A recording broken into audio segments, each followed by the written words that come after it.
It is February 17th, 2018. My name is Jontea.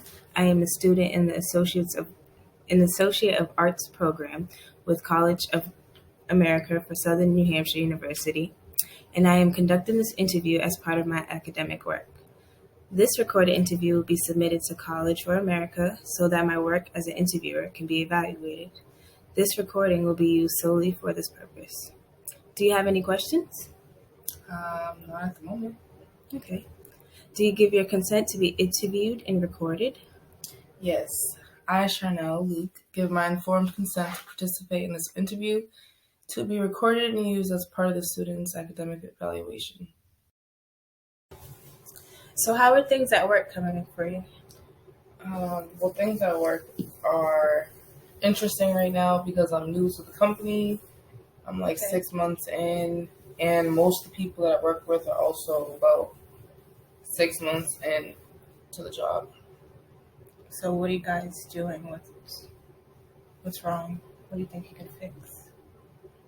I guess the staffing structure and the trainings. Because we did a few trainings at the beginning of the year that doesn't apply to anything that we're doing now.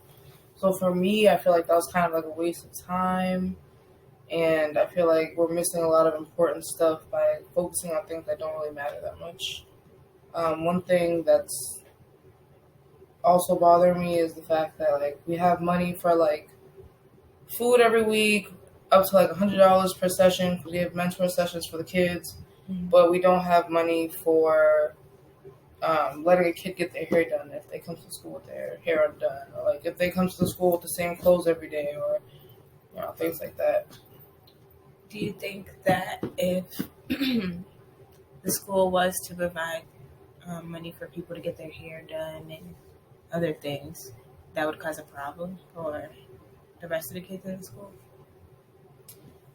Yes and no. Yes, because initially some people might think that how come I don't get that money to get my hair done?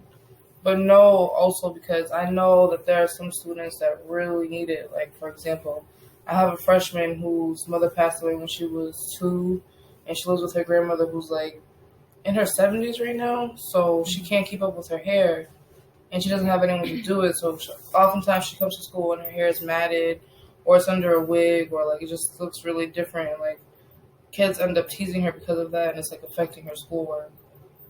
Okay. So you think that will change things? For her, yes, because she's actually a student in one of my classes, and at the beginning of the year, she was so bright and open and talkative and smart, and then right now, because she's been getting teased so much, I can tell that her personality is changing, and she's more withdrawn, more quiet, and it's taking a toll on her work, I think, also.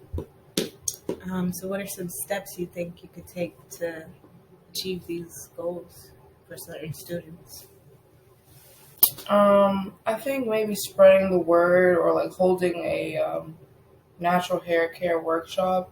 I think it's one thing to also just take her to get her hair done, but it's also another thing to bring in someone that could teach the girls how to braid their own hair or how to braid each other's hair. It's kind of like a community growth type of thing.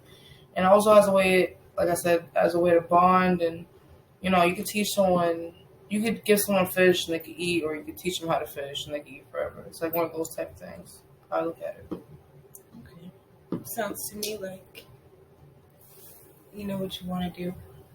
You know a few of the steps to take in achieving this little goal. I think it sounds easy, but getting the people to know just based off of what I can do. So if I could find someone who's willing to donate some of their time and effort into helping these girls learn something good for themselves in their future, I think that would be helpful. But I guess it's just me having to get out there and ask people and make the effort on my part, because I guess that's really what's holding me back at this point. Just getting the approval and okay to go. Well, Charnel, I wish you the best of luck with your endeavors, and thank you for participating in this video with me. Absolutely. It was actually a pleasure and an honor to be a part of this. Thanks.